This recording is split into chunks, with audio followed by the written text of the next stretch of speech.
Mari kita awali misa kudus untuk penutupan peti dengan tanda salib bersama-sama dalam nama Bapa dan Putra dan Roh Kudus. Amin. Tuhan bersamamu dan bersama rohmu. Saudara-saudari, terutama keluarga yang berduka, keluarga besar, ibu yang ditinggalkan dan juga anak, cucu, menantu dari Bapak Rela Bakti Karu-Karu. Hari ini kita sebelum berpisah dengan beliau, marilah kita memberikan ucapan selamat jalan. Semoga doa dan salam yang melambangkan cinta kita meringankan duka dan meneguhkan iman kita. Sebab kita punya pengharapan bahwa kita akan dipersatukan dalam satu keluarga abadi kerajaan Allah bila Kristus datang sebagai pemenang atas maut dan mengumpulkan semua anak-anaknya dalam kerajaan Bapa. Mari kita mohon ampun terlebih dahulu kepada Tuhan, terutama untuk almarhum yang berpulang. Kita mohonkan pengampunan dosa kepada Tuhan yang Maha Rahim dan juga diri kita masing-masing agar kita layak merayakan peristiwa penyelamatan ini. Saya mengaku kepada dan kepada saudara sekalian bahwa saya telah berdosa dengan pikiran dan perkataan, dengan perbuatan dan kelalaian. Saya berdosa, saya sungguh berdosa. Oleh sebab itu saya mohon kepada Tuhan Santa Maria, kepada para malaikat dan orang kudus, dan kepada saudara sekalian, supaya doakan saya. Semoga Allah yang Maha Kuasa mengasihi kita, mengampuni dosa-dosa kita, dan menghantar kita ke hidup yang kekal. Amin. Tuhan kasihanilah kami. Tuhan kasihanilah kami. Kristus kasihanilah kami. Kristus kasihanilah kami. Tuhan kasihanilah kami. Tuhan kasihanilah kami. Marilah berdoa. Bapa Tuhan yang Maha Rahim, perhatikanlah doa keluargamu ini. Engkau telah memanggil anakmu Rela Bakti Karu-Karu dari dunia ini. Terimalah dia dalam kerajaanmu yang penuh damai dan cahaya, dan gabungkanlah dia pada persatuan para kudus yang kau tebus dengan darah puteramu. Kami juga berdoa untuk keluarga yang ditinggalkan. Semoga sumber belas kasih dan penghiburanmu, Engkau sendiri menaruh cinta kasih-Mu pada kami dengan kasih abadi, terutama kepada keluarga kami ini. Engkau mengubah maut yang gelap menjadi fajar gilang gemilang berkat kebangkitan mulia Putramu, Tuhan kami Yesus Kristus, yang hidup dan berkuasa kini dan sepanjang masa. Amin. Kita duduk mendengarkan firman Tuhan.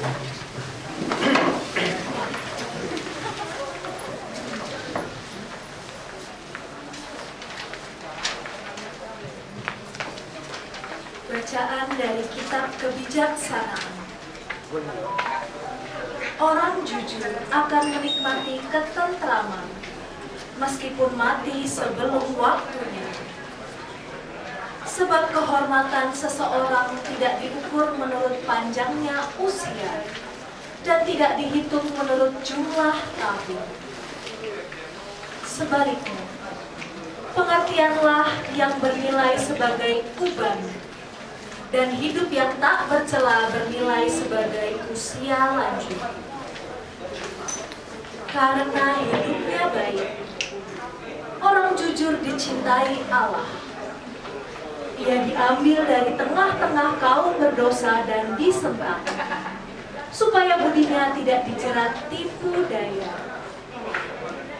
Sebab kejahatan mempesonakan, sehingga kebaikan menjadi kabur, dan hawa nafsu menggairahkan, sehingga goncanglah hati yang tak bercela. Dengan mencapai kesempurnaan dalam waktu singkat, maka orang jujur tidak kalahlah dengan orang yang berumur panjang. Tuhan berkenan kepadanya, maka ia cepat-cepat diambil dari tengah-tengah orang berdosa. Orang bodoh melihat itu, tetapi ia tidak mengerti dan tidak memahami bahwa kasih setia dan belas kasihan Allah menjadi warisan para pilihannya, dan perlindungan Allah tersedia bagi orang jujur. Demikianlah sabda Tuhan.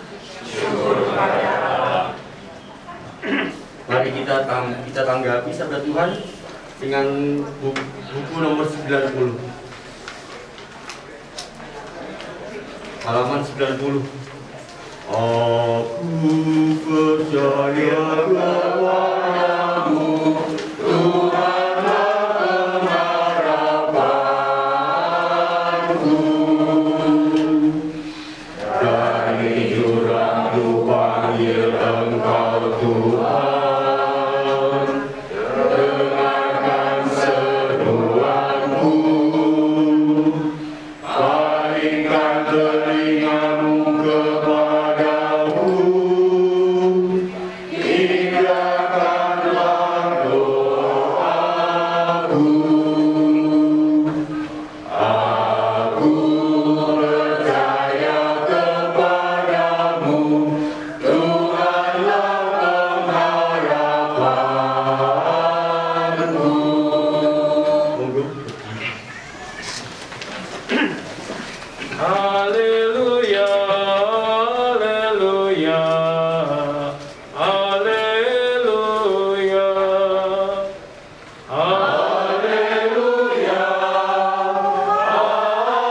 haleluya, haleluya.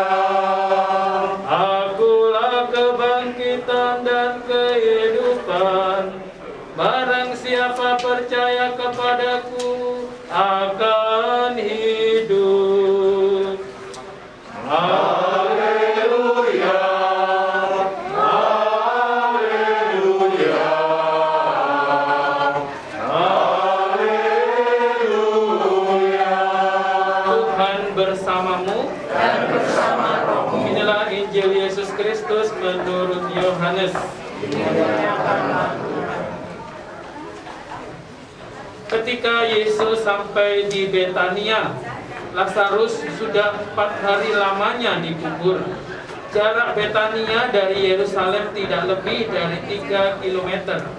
Banyak orang Yahudi sudah datang melayat Maria dan Marta untuk menghibur mereka karena kematian Lazarus saudaranya. Ketika Marta mendengar Yesus datang, ia keluar untuk menyambut Yesus, sedangkan Maria tinggal di rumah. Lalu Marta berkata kepada Yesus, "Tuhan, kalau Tuhan ada di sini sebelumnya, tentu saudaraku tidak mati. Namun begitu aku tahu bahwa sekarang ini juga apa yang Tuhan minta dari Allah, Allah akan memberikannya kepadamu." Kata Yesus kepada Marta, "Saudaramu akan hidup kembali." Marta menjawab, "Aku tahu Lazarus akan hidup kembali pada waktu orang-orang mati dibangkitkan pada hari kiamat." Kata Yesus kepadanya, "Akulah kebangkitan dan kehidupan. Orang yang percaya kepadaku, meskipun ia sudah mati akan hidup. Dan orang yang hidup dan percaya kepadaku takkan mati selama-lamanya. apakah kau percaya itu? Jawab Marta, Tuhan, aku percaya Tuhan Putra Allah, Raja Penyelamat yang disuruh datang ke dunia ini. Demikianlah Injil Tuhan. Terpujilah Kristus. Silakan duduk. Saudara-saudariku yang seiman dalam Tuhan, Shalom. Shalom. Menjua-jua. Baik, saya Romo Robi. Sebelum pemberkatan jenazah atau tutup peti Bapak atau Bulang ya, Rela Bakti Karo-Karo ini, marilah kita sejenak meresapkan firman Tuhan yang baru saja kita dengar. Salah satu dari sekian banyak rahasia tentang hidup manusia ialah rahasia sekitar kematian. Sesuatu yang pasti dalam hidup manusia itu adalah lahir dan mati. Itu pasti. Itu nggak bisa dihindari. Tentang waktunya nggak tahu, bagaimana kita nggak tahu. Itu rahasia. Tetapi itu sesuatu yang sudah takdir, kodrat manusia, lahir dan mati. Kita juga belajar dari firman Tuhan hari ini bahwa dikatakan oleh firman Tuhan tadi yang menarik ya, Tuhan berkenan kepadanya, maka ia cepat-cepat diambil dari tengah-tengah manusia. Ini menunjukkan bahwa kasih Tuhan ternyata lebih besar ditunjukkan kepada saudara-saudari kita yang mendahului kita. Secara manusiawi kita mungkin nggak terima, wajar, kehilangan iya, sedih iya. Pasti semua orang nggak mau kehilangan apapun siapapun yang dia cintai. Tetapi kalau kita menyimak dengan baik firman Tuhan, bahwa ternyata Tuhan jauh mengasihi beliau daripada kita. Karena inilah saya kira rahasia Tuhan sendiri. Kasih Tuhan dinyatakan kepada hambanya. Jadi hidup orang yang jujur, hidup orang yang tak bercela itu bernilai di mata Tuhan. Bukan karena kekayaan, bukan karena jabatan, bukan karena banyak relasi, tetapi Tuhan menilai kehidupan manusia yang tak bercacat, kehidupan manusia yang jujur, dan kehidupan manusia yang mencintai Tuhan dan sesama. Maka perintah menjadi orang Kristen itu kan gampang. Kasihilah Tuhan Allahmu dan kasihilah sesamamu seperti dirimu sendiri.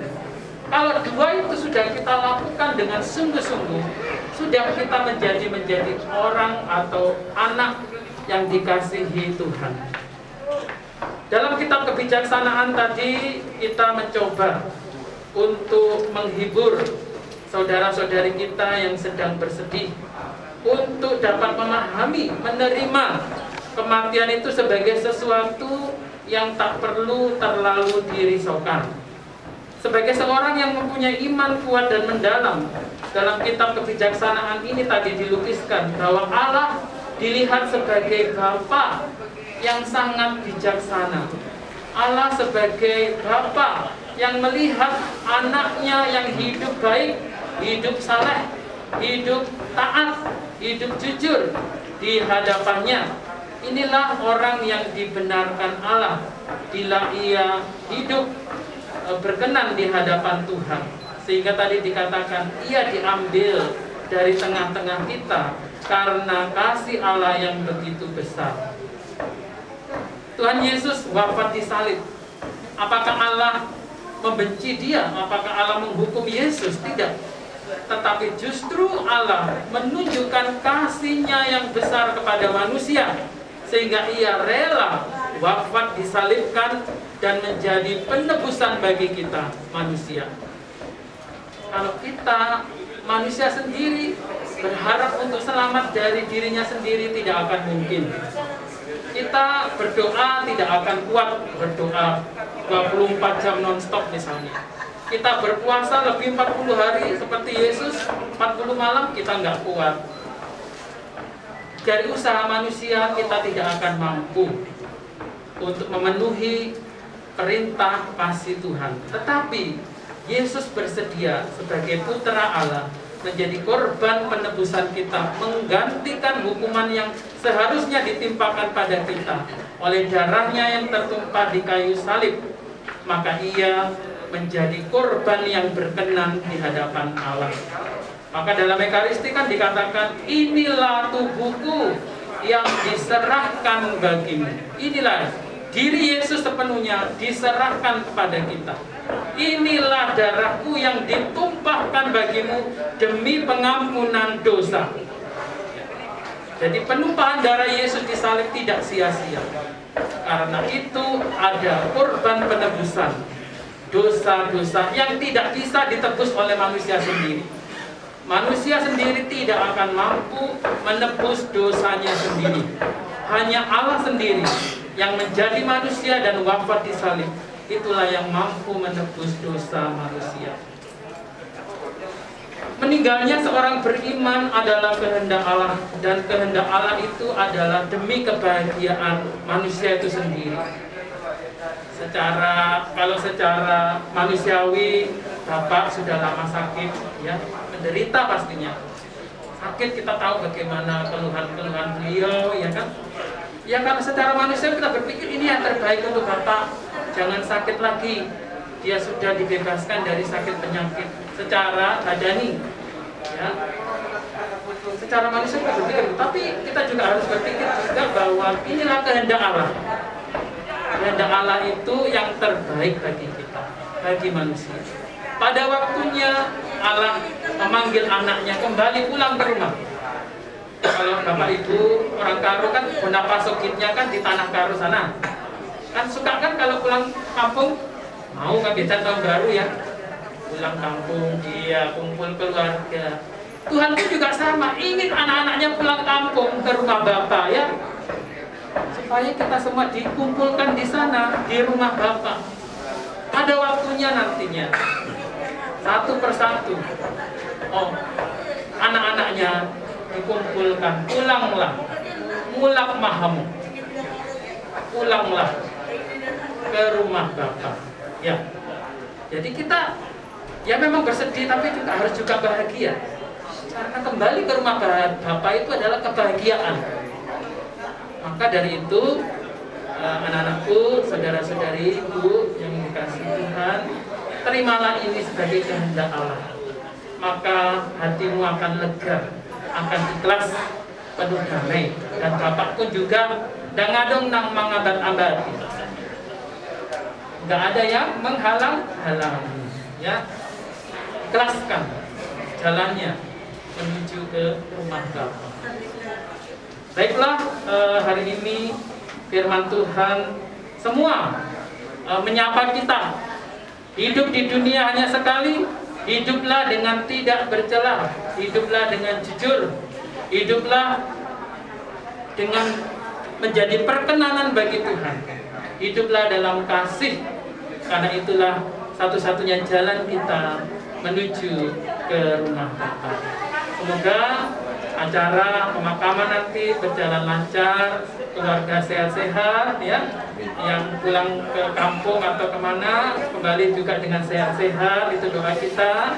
Semoga tetap keluarga bersatu, ya, yang bersatu sebagai saudara, saling menguatkan, terutama orang mama ini yang sudah ditinggalkan sendiri kan, berarti kita harus memberi perhatian lebih pada mama, ya, juga satu sama lain juga sebagai saudara, hendaknya rukun, saling mendoakan, saling mendukung satu sama lain. Tuhan Yesus memberkati. Amin.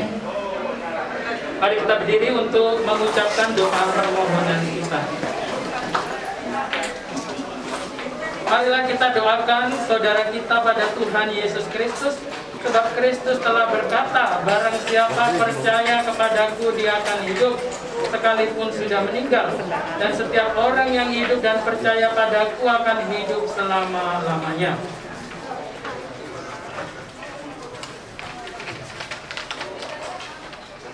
Tuhan Yesus Kristus, Engkau telah menangisi Lazarus. Semoga Engkau mengusap air mata kami. Kami mohon.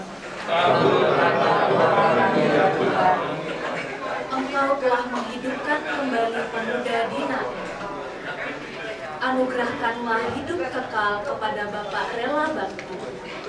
Kami mohon. Engkau menjanjikan Firdaus kepada penyamun yang bertobat. Terimalah Bapak Rela Bakti Karo-Karo dalam kebahagiaan di surga. Kami mohon. Bapak Rela Bakti Karo-Karo telah menerima sakramen pembaptisan dan sakramen pengurapan orang sakit. Semoga ia kau gabungkan dalam persatuan para kudus. Kami mohon. Bapak Rela Bakti Karo-Karo telah menikmati perjamuan tubuh dan darah. Perkenankanlah ia mengambil bagian dalam perjamuan surgawi. Kami mohon. Kami berduka cita atas kematian Bapak Rela Bakti Karo-Karo. Hiburlah kami dengan harapan akan hidup kekal. Kami mohon. Saya bantu dengan doa indulgensi. Saya bacakan doa indulgensi untuk Bapak Rela Bakti Karo-Karo. Bapak yang Maha Rahim, percaya akan kasih-Mu yang tanpa batas bersama seluruh gereja-Mu pada hari ini. Kami mohon dengan sangat, lepaskanlah Rela Bakti Karo-Karo dari segala hukuman atas dosa-dosanya. Perkenankan ia memasuki hidup abadi yang terang dan bahagia di surga mulia. Perkenankan ia memandang kemuliaan wajah-Mu. Ini semua kami mohon di dalam Kristus Putra-Mu dan pengantara kami, kini dan sepanjang masa. Amin. Aku percaya akan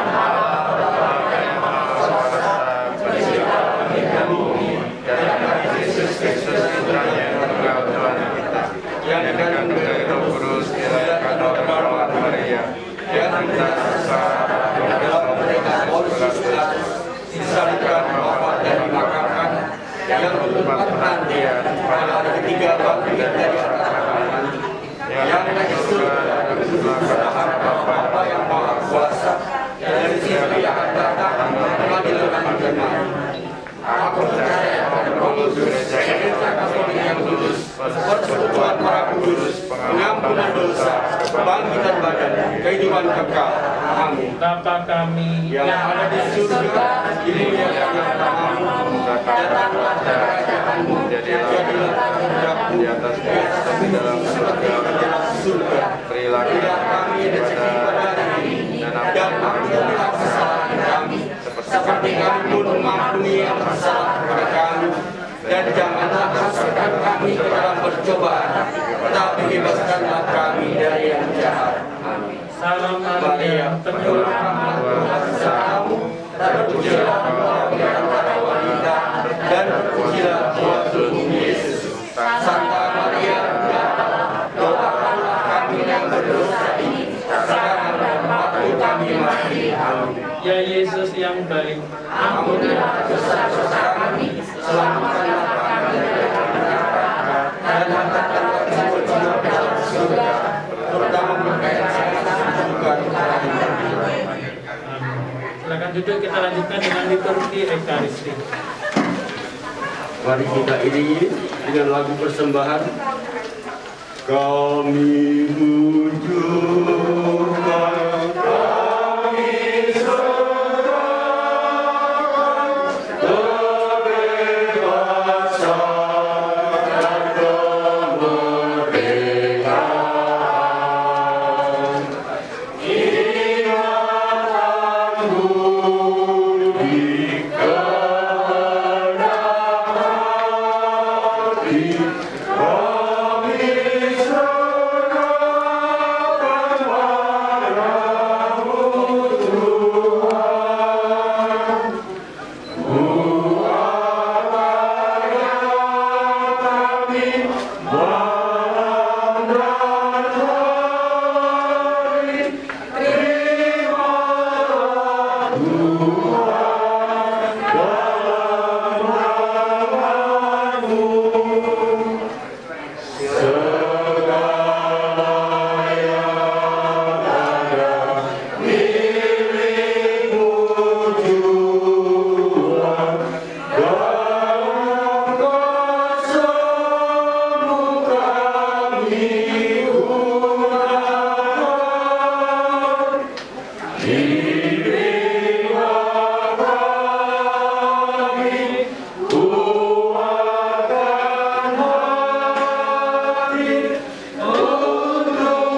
persembahanmu berkenan pada Allah Bapa yang Maha Kuasa. Semoga persembahan ini diterima dan digantikan keselamatan kita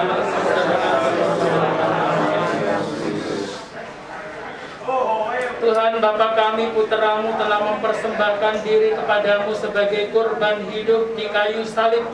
Kami mohon terimalah kurban gerejamu, agar hambamu rela bakti karu-karu kau lepaskan dari semua dosanya, dan kau anugerahi hidup abadi dengan pengantaraan Kristus Tuhan kami.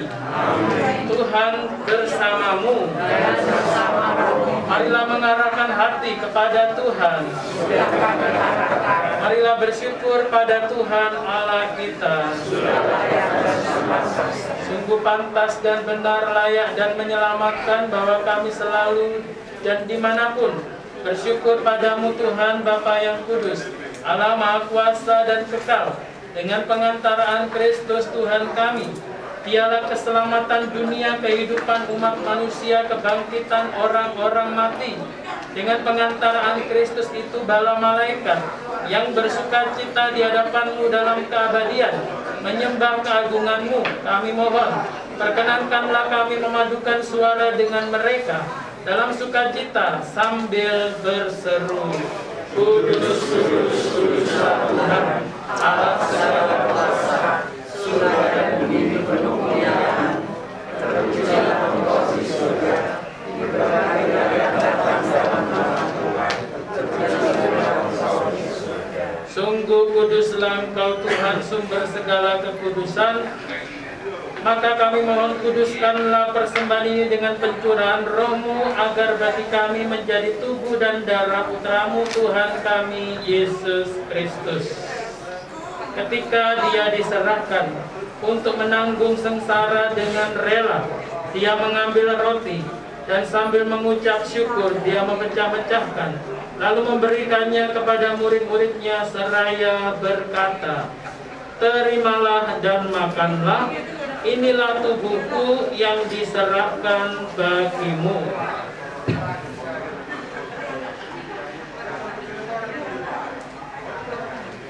Demikian pula sesudah perjamuan, Dia mengambil piala, sekali lagi Dia mengucap syukur kepadamu, memberikannya kepada murid-muridnya seraya berkata, Terimalah dan minumlah kamu semua, inilah piala darahku, darah perjanjian baru dan kekal, yang ditumpahkan bagimu dan bagi semua orang demi pengampunan dosa.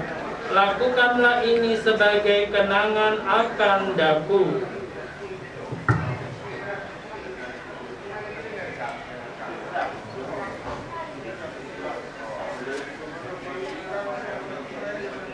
Agunglah misteri iman kita, penyerahan dunia, selamatkanlah kami, karena melalui salib dan kebangkitanmu, Engkau telah membebaskan